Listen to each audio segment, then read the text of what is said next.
Oi, galera, bom dia.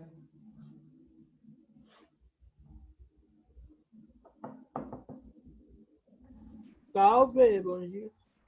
Bom dia, Pedro.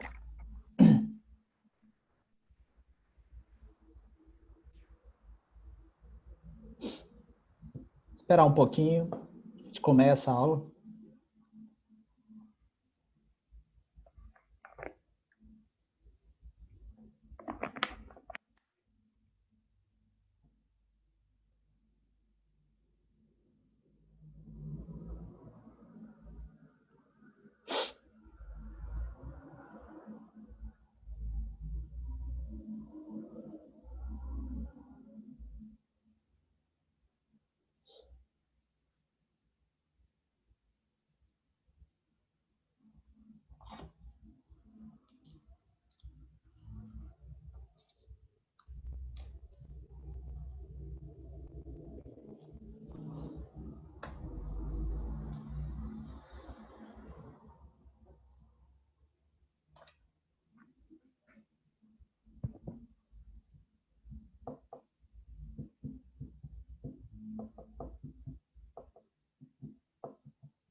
Para quem estiver chegando, continuamos no capítulo 8, capítulo grande, chamado Nordeste sob domínio holandês. Apostila 6, página 78. Para quem chegou depois, um ótimo dia para vocês, bom fim de semana, obrigado pela participação de vocês, como sempre. Deixa eu só revisar o que vimos ontem. Hoje tem uma discussão interessante e que pode ser usado numa redação. Ontem eu comecei a aula perguntando o que era intolerância religiosa.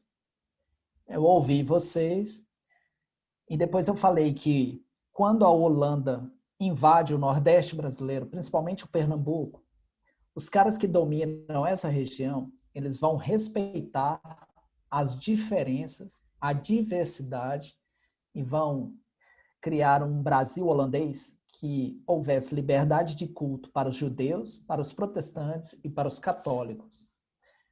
Mais para frente eu vou falar disso quando eu for analisar o governo de Maurício de Nassau, ou Nassau. Aí depois eu comecei a falar do triângulo, e aqui que eu começo a aula e talvez seja a parte mais importante. São duas partes importantes hoje, tem uma discussão muito interessante. Professor, eu não acho. Velho, é massa, prometo para vocês. Eu sei que são quase meio-dia, eu sei que é um dia cansativo, após uma semana cansativa, mas se você me der um pouquinho da sua atenção, eu garanto que você vai entender essa matéria e pelo menos vai ter valido essa aula de história. Eu quero que você se concentre num triângulo, um triângulo envolvendo Portugal, Brasil e Holanda. Um triângulo envolvendo a metrópole, Portugal, um triângulo envolvendo Brasil, colônia, que produzia cana-de-açúcar, cachaça, tabaco e se envolvia no tráfico negreiro. Quando o açúcar saía do Brasil, Ele passava por Portugal e ia para a Holanda para ser refinado. Como discutimos ontem, a Holanda dominava a tecnologia da produção de cana-de-açúcar. Temos um triângulo, mas nós vamos acrescentar mais um elemento nesse triângulo, que é a Espanha. A Espanha era um país ultracatólico, cujo rei era um cara chamado Filipe II.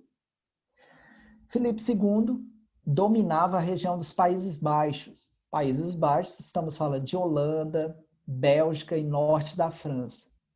Atualmente se chama Países Baixos, Francisco? Não, não se chama. E por que se chamavam Países Baixos? Porque eles estavam numa região de relevo mais baixo em relação ao mar. Entendi, Francisco. O que esses caras produziam? Principalmente indústria têxtil e refino de cana-de-açúcar. Só que esses países, essas regiões, esses territórios, eles eram predominantemente protestantes. Se você se lembrar, no século XV e XVI, vai ocorrer a Reforma Protestante. E feito um fenômeno, ela vai se expandir e converter pessoas que antes eram católicas.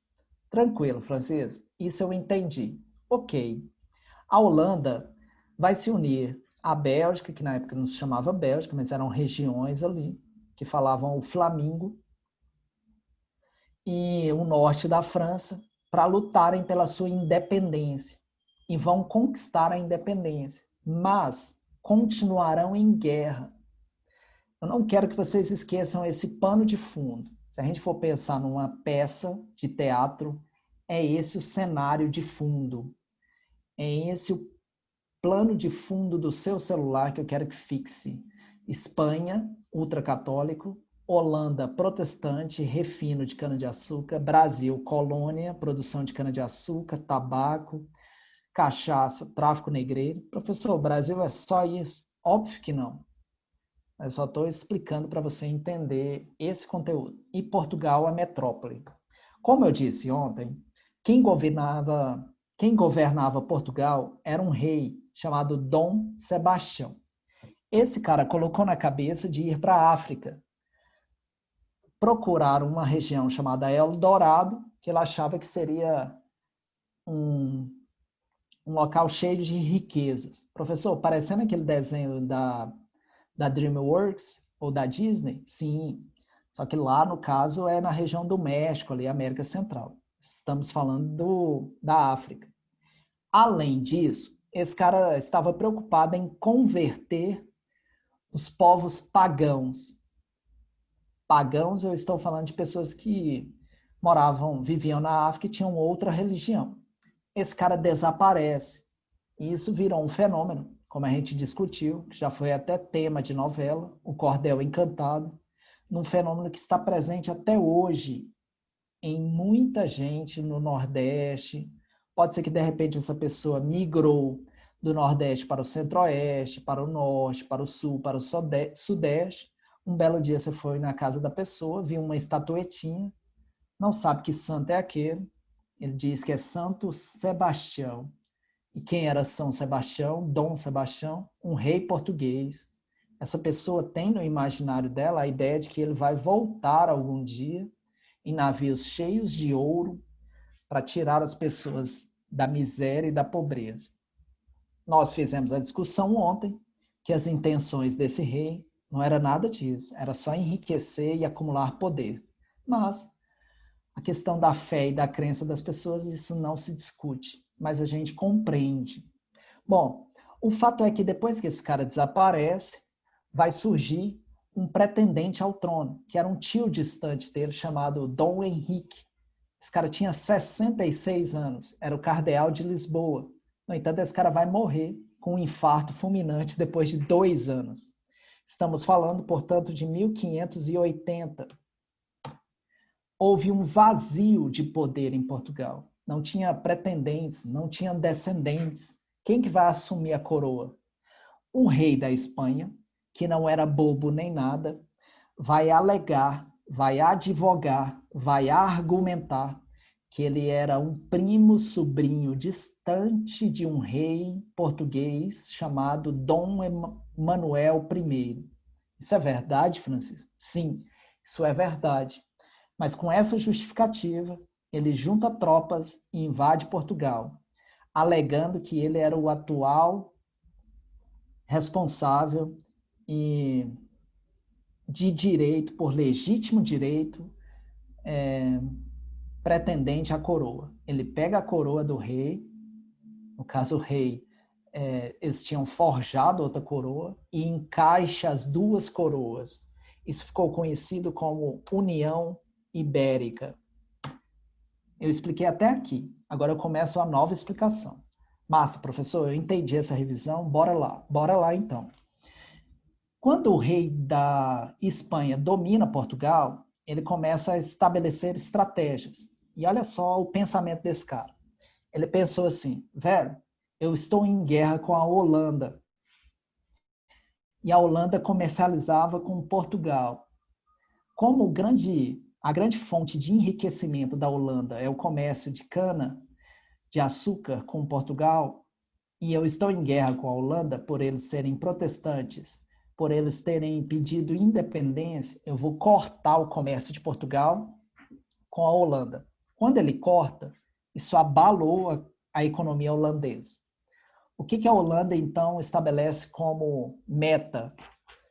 Pensa naquele cara que tem uma banquinha num camelódromo em Campinas. Esse cara vende eletrônicos. Esse cara não vai no Paraguai. Ele compra de alguém que vai no Paraguai. Um intermediário. Então, esse cara que vai no Paraguai, ele compra lá o valor X e revende ao valor Y. Esse cara que comprou ao valor Y tem que revender a um valor W. Se você estiver pensando, Francisco, hoje em dia as pessoas compram direto da internet. Ok, é verdade. Mas só pega esse exemplo, porque ainda tem muita gente que faz isso. Se esse cara que compra ao valor Y e revende ao valor W for direto ao Paraguai, ele vai aumentar a taxa de lucro dele, porque ele está indo direto à fonte. Se esse cara for não em Assunção, mas for direto nos locais onde eles montam, ele ainda vai ganhar mais dinheiro, porque tem muita gente que faz isso. Só que esses caras não... Claro, Pedro, pode sim. Assim, a Holanda está em prejuízo, mas não era a Holanda que fornecia equipamento? Sim. Então o Brasil não ia sair no prejuízo também, não? Sim, velho, que massa. Você está adiantando a questão e a gente vai pensar nesses problemas daqui a pouco. Que massa, Pedro. Guarda essa dúvida aí, porque ela vai ser um motivo de revolta dos produtores de cana-de-açúcar contra os holandeses e contra os espanhóis. Você fez a leitura corretíssima. Massa. O que a Holanda pensou então? Ela falou assim, velho, se eu estou tendo prejuízo porque a Espanha cortou o comércio, eu vou invadir direto a produção e não vou ter mais intermediário. Antes de invadir o Brasil, a Holanda pensou de forma inteligente e ela ainda foi mais astuta e ela invadiu logo regiões da África, onde Portugal e Espanha conquistavam escravos. Então ela invadiu Guiné, Moçambique, Angola, Costa da Mina, cortando e desidratando o fluxo de tráfico negreiro para a região da América. Isso abalou o comércio de Portugal e da Espanha. Mas ela não fez só isso. Ela organizou uma frota de mais ou menos 26 navios, 3.300 homens, 450 canhões e foi até Salvador para tentar invadir o Brasil. Esses conflitos demoraram aí coisa de 4 anos e ela não conseguiu invadir. Olha bem para essa historinha que eu vou contar para vocês. Pedro, guarda essa pergunta que ela é daqui a pouco. Quando os navios derrotados holandeses estavam subindo para voltar para a Holanda, pelo Oceano Atlântico, eles bateram de frente com um comboio de navios. Professor, como assim? Olha a ironia da história. Se vocês, se a internet caiu, a internet aqui em casa hoje está horrível. Professor, se você voltar, eu não vou estar mais aqui. Ah, ah, ah, ah. Bom, se vocês se lembrarem, Quando Portugal colonizou a América na parte de baixo, a Espanha colonizou a América na parte de cima. Ou seja, a Espanha colonizava o México, colonizava o Chile, colonizava a Bolívia, o Peru, a Colômbia, toda essa região. E essa região produzia o quê? Ouro, prata, mas eram toneladas de ouro e prata. Mas toneladas. Eu não vou dar aula disso para vocês por causa da pandemia. Mas quando se estuda astecas, incas e maias, e depois, se alguém quiser, eu posso citar um livro muito interessante sobre isso, é até gostoso de ler. Há uma lenda que diz que quando o... Como é que é o nome do cara? Não vou lembrar o nome do conquistador. Chegou na região dos astecas, ele encontrou uma moeda. Vocês vão achar que isso é mentira. Isso é documentado. Uma moeda que tinha o símbolo dos astecas, que era quase do tamanho de um barracão. Uma moeda de ouro. Francisco, onde você quer chegar? Todos os anos saíam mais de 10 navios na data correta dessa região para a Espanha, abarrotados de ouro. Agora eu escrevo, Pedro. De ouro e prata. Quando os navios holandeses derrotados pelo exército espanhol e português estavam subindo, eles encontraram esses navios, porque todo mundo tinha medo da marinha espanhola, praticamente não tinha defesa. Eram poucos, ninguém ousava, não tinha pirata algum que ousava roubar da Espanha. Mas os ingleses em guerra, e eles tomaram esses 10 navios de ouro e prata e levaram para a Holanda. E com o mesmo ouro e prata dos espanhóis, eles compraram coisa de 50 navios, contrataram dezenas de milhares de mercenários, quase 500 canhões, e colocaram na cabeça assim: a gente tentou invadir a Bahia, não conseguiu. Você quer saber de uma coisa? A gente não vai invadir a Bahia mais não. Salvador era a capital do Brasil. Era a segunda região maior produtora de cana-de-açúcar. Eles falaram assim: nós vamos invadir o Nordeste inteiro agora, com o próprio ouro e prata do rei da Espanha, Filipe II, e vamos tomar de assalto toda a região produtora de cana-de-açúcar. E eles desceram. E com isso, numa batalha que durou anos, eles conseguiram tomar o Nordeste. Aqui a gente vai começar uma discussão. Ah, nem, professor, já vem aquelas discussões suas, eu estou cansado disso. É importante. Confie em mim, não se deixa abalar por qualquer momento, porque senão a gente estraga a nossa relação. Havia um cara na região do Pernambuco que se chamava Matias de Albuquerque. Esse cara vai liderar as tropas das pessoas que viviam na região da colônia. Olha para mim e tenta participar, faz um esforço. Quando a gente fala na região da colônia, nós estamos falando de um conceito chamado Brasil. Muitos historiadores levantam a seguinte discussão: essa luta da população que vivia aqui, por quê? Quem que lutou? Índios lutaram, escravos lutaram, pessoas que tinham nascido no Brasil lutaram, portanto são brasileiros.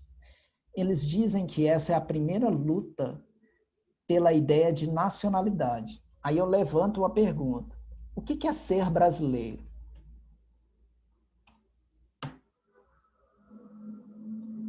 O que é ser brasileiro? Antes de responderem, há um problema nessa pergunta. Qual que é o problema nessa pergunta?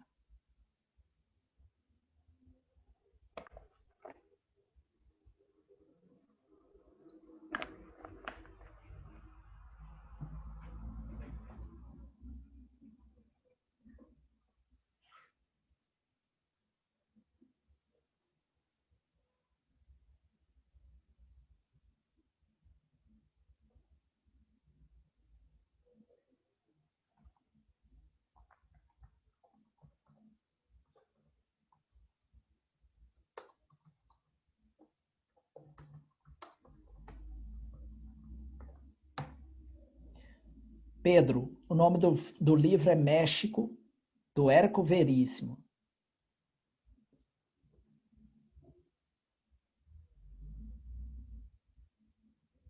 Vocês estão me escutando? Sim. E aí, não querem participar? Estão cansados? Estão trabalhando? Estão fazendo almoço? Já estão almoçando? Estão no local de trabalho?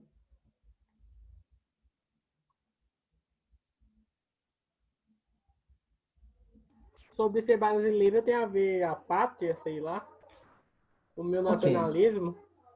ok. Só que vamos levantar então uma questão.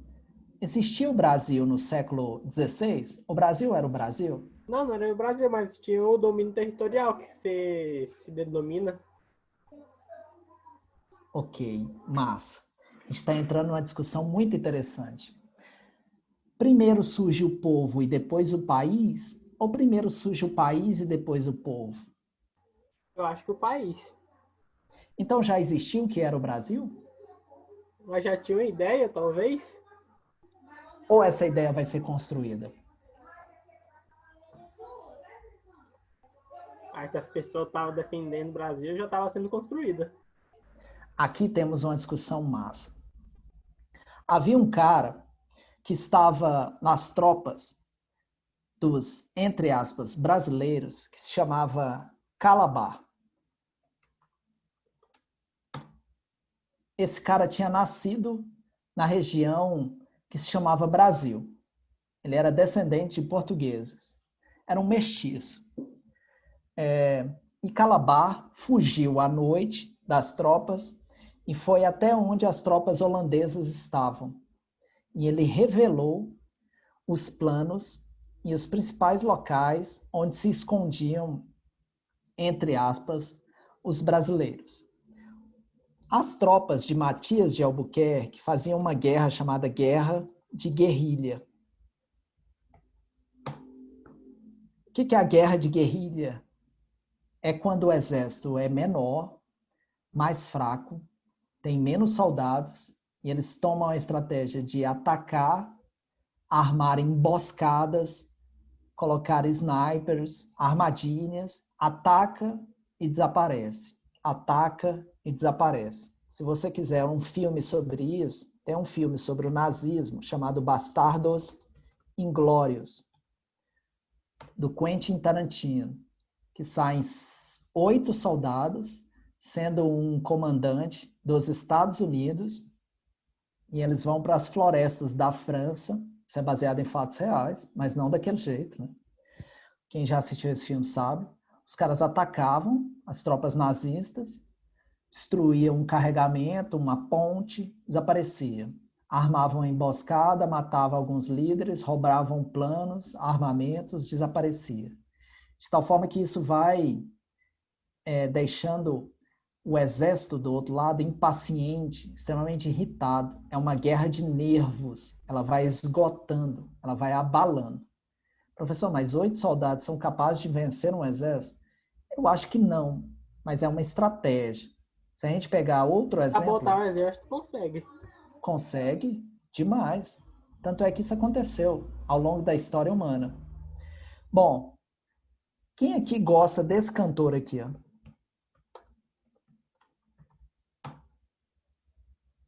Escuta um Chico Buarque? Quem escuta?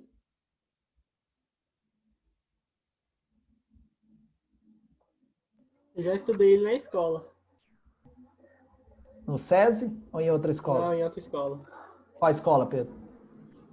Colégio Lions Club. Entendi. Mais alguém?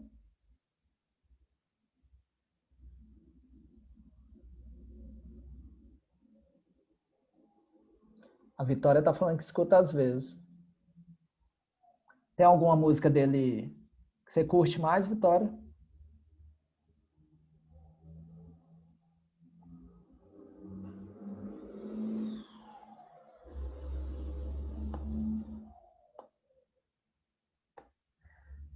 Foi que vocês estão calados? Vocês estão chateados com aquele episódio da política até hoje? Eu tô. Você mudou, ó, nem fala mais nada, nem traz mais reflexão. João e Maria. Ah, João, ou Pedro, você é de boa, você tem nada a ver, não. Gente, não mudem por causa de uma questãozinha. A vida é muito mais complexa, para com isso. Já passou isso. Não fica guardando mágoas, porque eu estava falando isso com o Pedro ontem. Se demora muito tempo para construir uma relação entre um professor e os estudantes. Muito tempo. E isso eu valorizo demais. Mas, ao mesmo tempo, se perde isso muito rápido. E a gente tem visto, principalmente com a cultura de cancelamento, a ideia de cancelar uma pessoa e aí tem um problema. Olha quais são os problemas. Primeiro, a gente está vivendo um momento muito delicado por causa da pandemia, da crise econômica. Outra coisa, as aulas remotas. Vamos ser sinceros aqui, eu não tenho medo de dizer. É insuportável as aulas remotas, é cansativo, é pesado, descrença, é desanimador. Ah, show. Além disso, alguém vir falar de coisas que não tem nada a ver, ou que te desagrada, é insuportável. O que isso causa? Isso vai causando em você um sentimento de que fica insuportável assistir determinadas aulas. Se o seu sentimento está assim com o Francisco, é importante resolver, porque eu sou muito maduro para saber o que é uma coisa ou outra, porque senão você acaba perdendo a oportunidade de uma aula que você gostava e que passou a não gostar por causa de uma coisinha.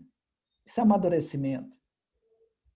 Se não, vai criar esse clima aqui de eu querer que vocês participem e fica esse silêncio. E aí é paia, porque minhas aulas é assim. O legal das aulas do Francisco é justamente essa interação. Caso contrário, fica uma situação. Não sei se eu estou falando besteira, eu só estou sendo transparente. Quem me conhece sabe que eu sou sempre assim, transparente, sincero. Não vejo problema em ouvir verdades. Estamos falando de Chico Buarque. A Vitória falou que escuta às vezes. O Chico Buarque é um cantor de música popular brasileira que se notabilizou principalmente durante um período. Ele escreveu uma peça, ele também escreve romances. Aliás, leiam os romances do Chico Buarque, são tão bons quanto as composições dele. Ele escreveu uma peça, olha o nome dessa peça, Calabar, ou Elogio da Traição. Quando é que ele escreveu esse livro? Em 1973. O que ocorria no Brasil em 1973? Ditadura militar? Sim. Nós tínhamos como presidente o general Médici. Para quem conhece um pouquinho do que foi a ditadura no Brasil, independente da sua ideologia, você sabe que ocorreu censura, que houve proibição de determinadas músicas e que, em geral, os cantores, os artistas, tinham que usar uma forma de driblar isso. Em geral, eles usavam de uma figura de linguagem chamada metáfora. Não sei se vocês já escutaram, mas há uma música muito conhecida do Chico Buarque que se chama Cálice. Fala em voz baixa com você a expressão cálice e me diz qual é o outro sentido para além de um objeto que ela pode dar.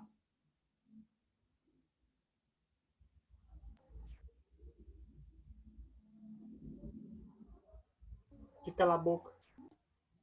De um cálice. Perfeito. Professor, Pois não, Débora? professor. Pois não, Débora? Pois não. Tipo, eu aprendi na escola no tempo da. Eu aprendi que na escola no tempo. E o professor, na época, ele passou dizendo que era tempo de ditadura, censura.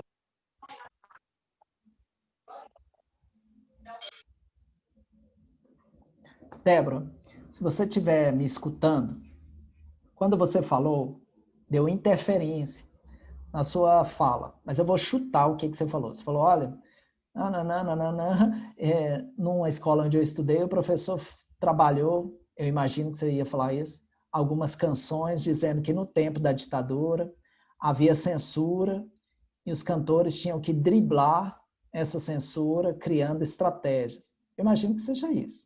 Massa. E a expressão cálice, que quando a gente olha é um objeto, é como se fosse um copo, uma taça. Na verdade, é uma forma de... Não tem problema não. É uma forma de driblar. Agora vamos para o foco da aula. Professor, você está fugindo de novo. Não, não estou fugindo. Essas supostas fugas são necessárias para o desenvolvimento do pensamento de vocês. Peguem lá a obra do cara, Calabar. Mas estamos falando da invasão holandesa.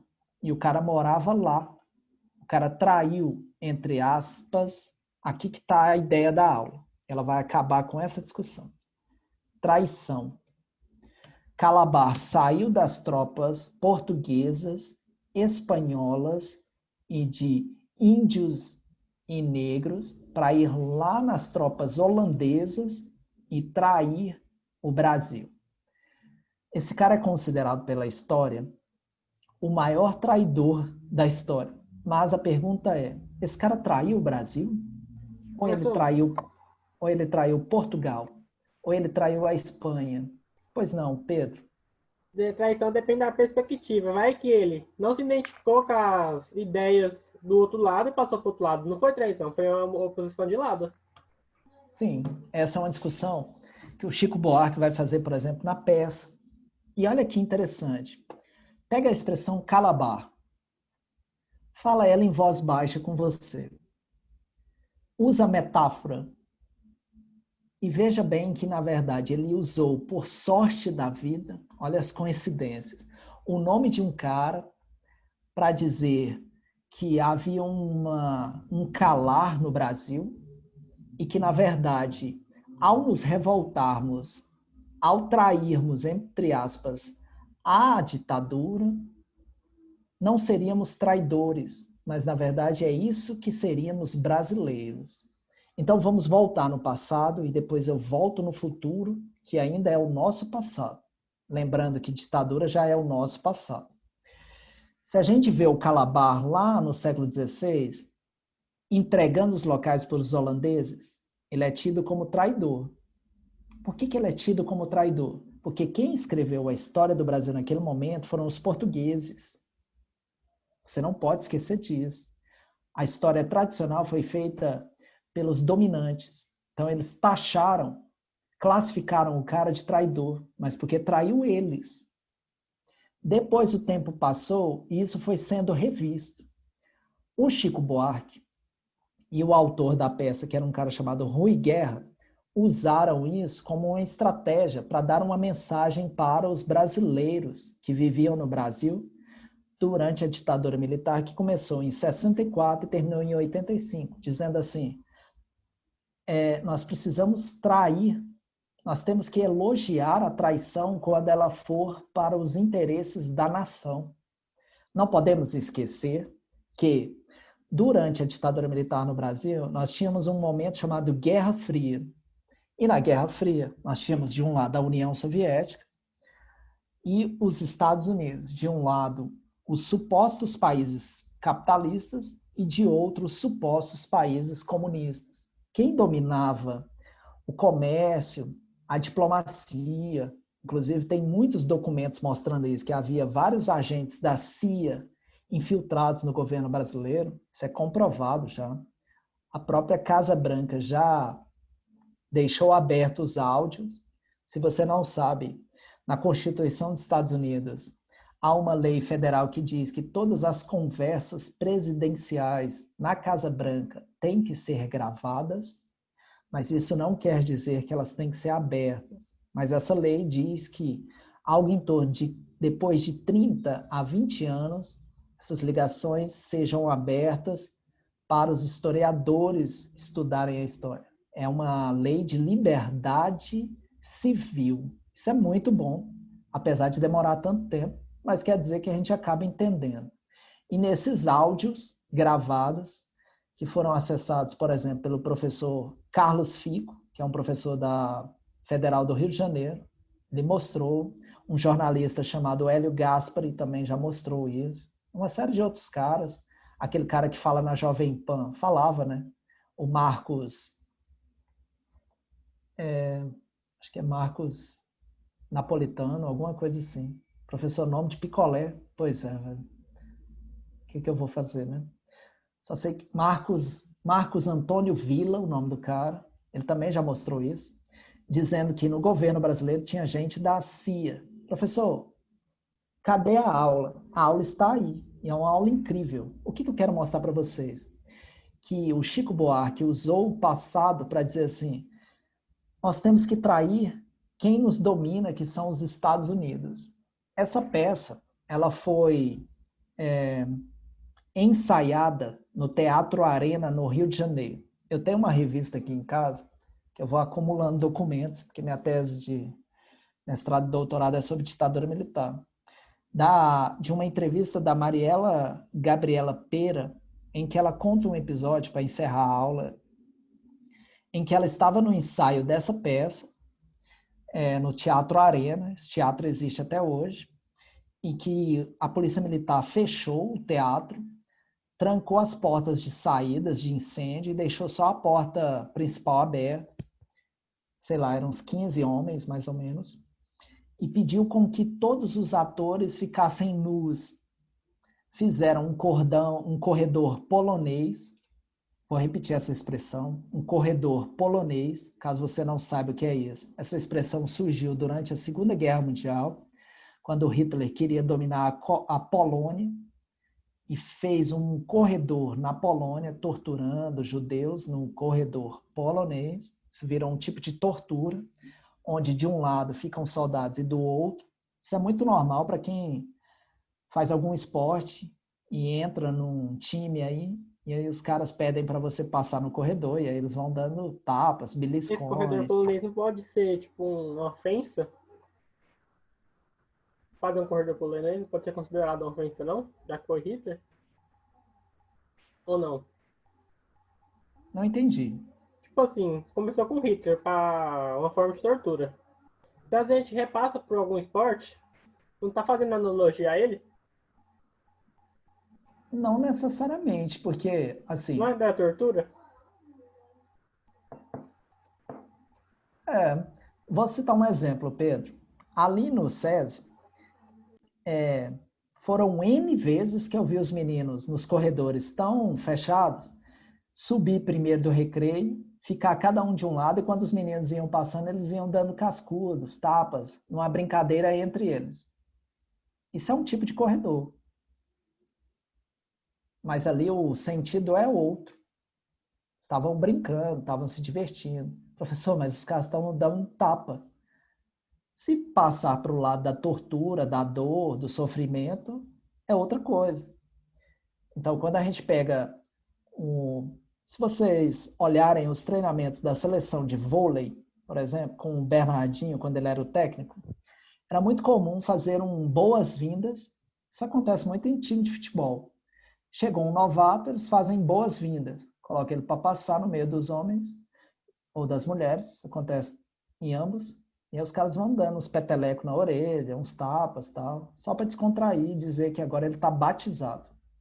Na peça, porém, a Mariela Gabriela Pera, que infelizmente já faleceu, conta que eles nus, ao passarem, os policiais foram dando cacetetadas e inserindo os cacetetes aonde vocês imaginarem, numa cena que deixou ela traumatizada, nessa peça do Calabar, porque depois de um tempo, a censura descobriu que por trás de uma peça que parecia ser uma peça histórica, havia uma mensagem contra a ditadura militar.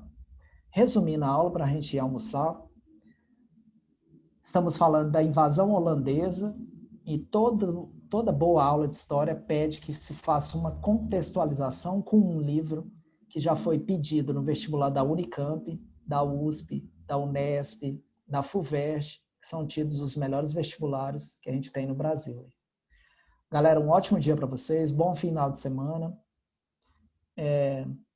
Qualquer coisa, quiser trocar uma ideia, só me chamar e a gente bate um papo, viu? Bom dia para vocês. Tchau, professor. Tchau, tchau, Hanna. Para você também, Isabela. Ô, Francisco, você que gosta de ler, você já leu, sabe? Não, velho. Esse livro não é tão antigo, né? Dizem que ele é muito bom. É novo ele, só que o povo conhece ele agora, né? Pois é.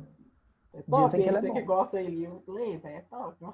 Eu ainda vou ler esse livro, porque eu ando meio atolado de coisa assim. Você falou lá do seu doutorado, mestrado, não sei. Então, Logo falou. eu vou ler esse livro. Falou, Pedrão.